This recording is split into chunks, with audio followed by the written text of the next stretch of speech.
Welcome back. I just wrapped up Bravecation 2026. Oh, I'm in the wrong year, 2025. I'm planning 2026, so my brain is already going there. However, this is our sixth Bravecation healing retreat. This year was the first year that I did 5 days. When I started, it was 3 days, and then I bumped it to 4 and now to 5 because people kept asking for more time for the inner work, more time for the connection, more time for the aha moments. And this year was nothing short of incredible. I could probably do the whole podcast episode on this, but I'll share just one thing with you. The connections that are formed in this very short period of time are almost unbelievable. The women at the end, one of the things that each of them did was just shared what they're grateful for, who they're grateful for in the room. And it just makes my heart happy. Just the love, the safety, the connection, the acceptance, the lack of judgment that they give each other.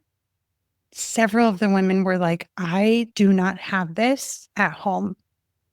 I do not have anything close to it. And it can feel hard to leave knowing that going home, the relationships look different.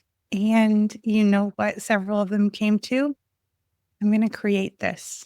I'm making a commitment to myself to form these types of relationships and to connect with these types of women who want to talk about this stuff, want to do inner work and not just talk about the weather and, surface level chit chat. So, anyways, I'm going to just leave it there, but I am so excited. If you are interested in learning more about attending a Bravecation healing retreat, click the link that I put in the show notes because I've got a priority list. And when you're on the priority list, you will be the first to know when the next dates are announced. And if you're like, I can't find the show notes anywhere on the app I'm listening to, then just send me a DM either on Instagram or on Facebook with the word retreat, and I will send you more info. All right. I've had 3 people say something along these lines in the last 5 days. And I want to talk about this because I have a feeling that if 3 people are saying it to me, that you might also be thinking, feeling this way, or maybe you know somebody who is. I crave recognition, but I feel awkward receiving it. Have you ever felt that way? I crave recognition, but I feel awkward receiving it. I want to start with the craving recognition piece. There's nothing inherently wrong with this. You can think about it as wanting to be seen, and that is a fundamental need of all humans, all of us. So totally okay. Yeah. You want recognition. You want to feel seen. I get it. I felt that way too. Have you ever felt like you're working so hard and no one seems to notice? Like all you want is for someone to acknowledge your effort. I get it. Why do we crave recognition? I've said it's not necessarily a bad thing because there's several reasons, including biological reasons, social conditioning, and an emotional impact. And so let's dive into each of those briefly. Biologically, our brains are wired for social validation. If you just think from an evolutionary perspective, being recognized meant that you stayed part of the tribe, you survived, you belonged. And so that has continued to come with us, and that's fine. Social conditioning, if you just think back to the education system you were in, we grew up getting grades, stars, awards, and now social media likes or loves, whatever, emojis on there, and promotions. Society reinforces this external validation piece. And then there's also the emotional impact. Recognition tends to fuel motivation. It doesn't always for everybody, but it tends to do that. Something to pay attention to for yourself, though, is has the desire to receive that recognition or that validation turned into a need? Let me walk through some of the signs so that you can differentiate that for yourself. Has my desire turned into a need? We don't want it to be a need. That energy is going to be very different with that. So, unless you've done the work to unravel this, you may have unintentionally tied your self worth to external validation or to accomplishments. This was very much true for me. And I don't know that I fully realized it until I opened my own business. And then that became super apparent the first year I opened my business because I had big goals and I did not meet those goals. And there were moments where I felt worthless. So, is external validation or accomplishments tied to your self worth? You want to do the work to unravel that. The next piece is, are you stuck in a validation trap? Do you feel like you need the external validation in order to feel good about yourself or not? And then another piece of this is, to what extent are you making choices based on whether or not it will be praised by other people versus honoring what you truly want? This is what I want to do. This is the next step I want to take. Or are you changing your behavior or what you say based on like, oh, I think that this is what they want? That's not a great sign. That's what we want to move away from. You want to honor yourself more, show up more authentically, show up more as who you are, regardless of if it will be praised by others. And don't take this the wrong way. I'm not saying show up like a jerk and be super defensive, as all get out. That's not what I'm saying. Your authentic self, your true self is loving. And if that doesn't feel true for you, you very, very, very much need inner work, because that was not true for me. I'm getting a little bit off topic here, but somebody listening needs to hear this because it's coming through.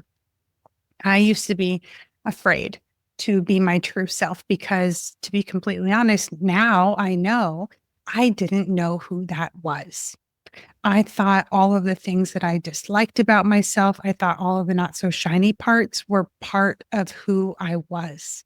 But as it turned out, all of those things were defenses. They were me resisting and trying to control how I felt until it got so big that it blew out of me like an emotional breakdown. It's not who I am. That's me trying to control my experience rather than allowing myself to be human. Again, I could probably do a whole podcast on this. So I'm going to circle back to this validation piece and ask you this question. Are you starting to tune into whether or not this sounds like you? In my experience, it's quite common. So even if you initially think like, oh, that doesn't sound like me, I encourage you to sit with it and reflect on it. To what extent is external validation tied to your self-worth, driving the way that you show up or what you say, or driving how you feel about yourself? We crave attention and other things from others. Let me restate that. We crave from others what we are unwilling to give ourselves. And that can go across a wide variety of situations, but let's stay here for a moment. We crave from others what we are unwilling to give ourselves. Another way to look at this is we demand from others what we are unwilling to give ourselves. Over the coming weeks, pay attention to how much this shows up for you.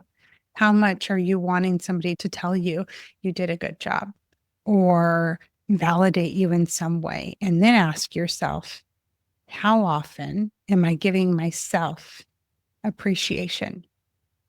Never? That's where to start. No amount of external validation, even if it's constant, can fill an internal void.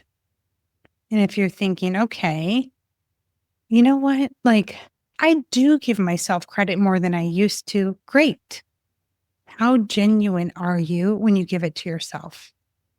Or are you just doing it because you know that you're supposed to do that? And do you believe yourself when you give yourself credit? Do you let yourself truly feel proud? Like when you've acknowledged yourself, of proud of what you've accomplished, proud of the shifts that you've made, proud of the progress. And if you don't, you won't allow yourself to truly feel it when others give it to you either.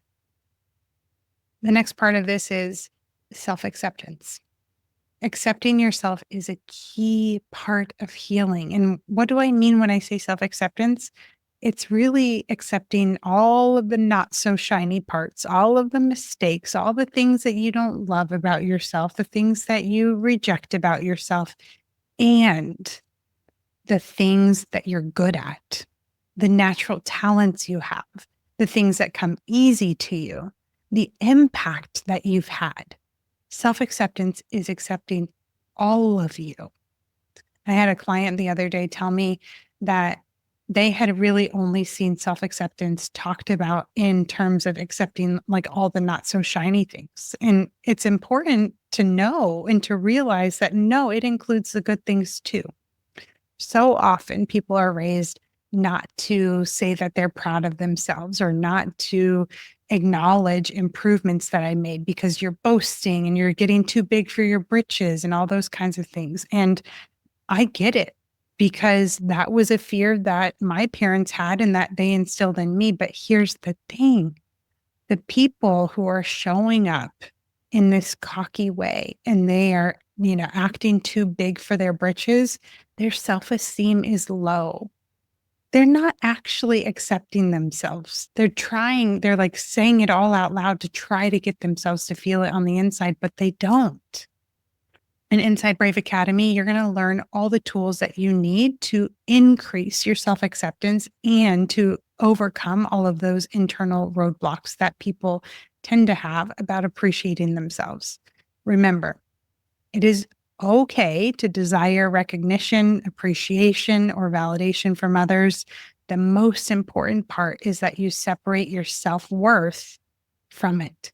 You give yourself the recognition, the appreciation, and the validation regularly, first and foremost, or no matter what other people say, it will never fill that void. So today, I encourage you to reflect on this question. What is one thing you're proud of that no one else might have noticed? All right, that's all for today. I'll see you next week.